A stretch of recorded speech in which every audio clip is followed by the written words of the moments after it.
Hello again, welcome to the next instalment of our semi-regular blog, A Year of Beer, looking at ideas around beer and seasonality. Now, this week we're going to look at Trappist beers. Now, the reason we're going to look at Trappist beers is because we're 2 weeks into Lent, and although I'm not fasting for Lent, many people decide to give up beer or some other equally crazy idea. What we're looking at is beer as a Lenten foodstuff for the monks who produce it. Now, during Lent it's traditional to fast.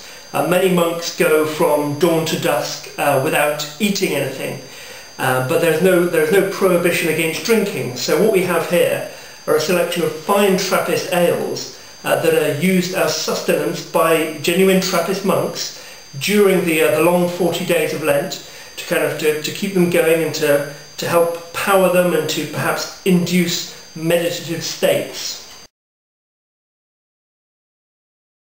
Now, Trappist beers are held in very high regard by beer aficionados and brewers, perhaps because of the heritage that there is behind the long line of Trappist breweries. Their lineage can be traced back a long way. Stylistically, they're an interesting but fairly diverse bunch. Now, to talk in generalities, what we generally have with Trappist beers, they fall into single, double and triple. So the single will be pale blonde, around 6%. The double will be dark, quite kind of fruity and roasty, around 7%, and then we have a triple that usually comes in around 8 or 9%. Again, gets to be slightly more pale, but much drier than the single. Now, of course, when you talk in generalities, the specifics tend to fall apart around those. So instead of a single, a double and a triple, what we've actually got here today are a double, a triple and a quadruple. Now, there are 7 Trappist breweries. 6 of those are located within Belgium, and the 7th, La Trappe, is located in the Netherlands.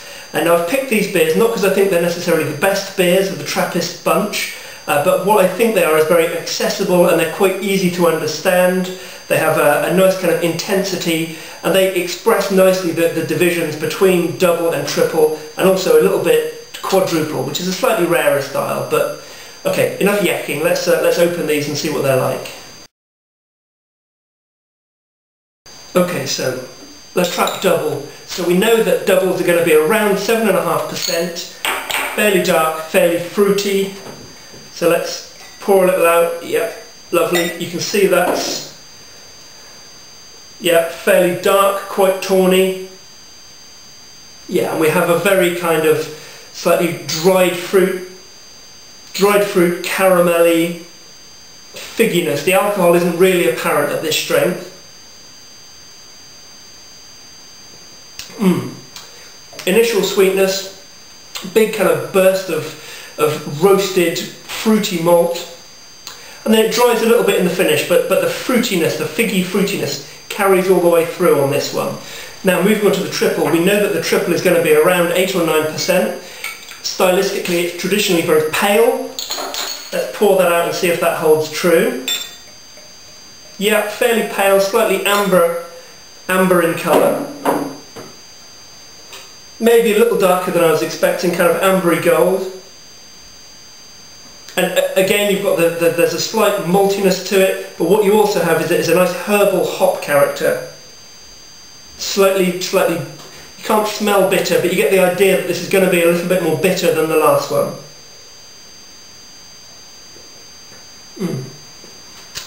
And again, through onto the palate, initially again, a slight sweetness, and then that builds, and there's a little herbal dryness comes through in the finish.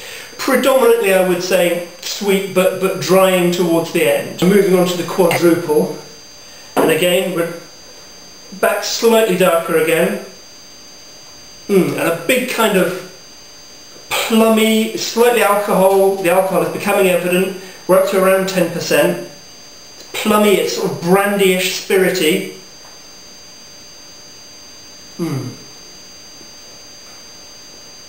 Oh, lovely. Yeah, the plums and the brandy and the spirit quality of it come through. Again, very sweet. There's very little hop dryness evident in the finish. So that's basically a very, very brief summation of what Trappist beers are all about. The La Trappe beers are all fairly accessible. We have a range of styles. I don't know which one I'm going to pick on to finish up at the moment, but whichever way it goes, I'm going to hope to see you back here same time next week. Cheers now.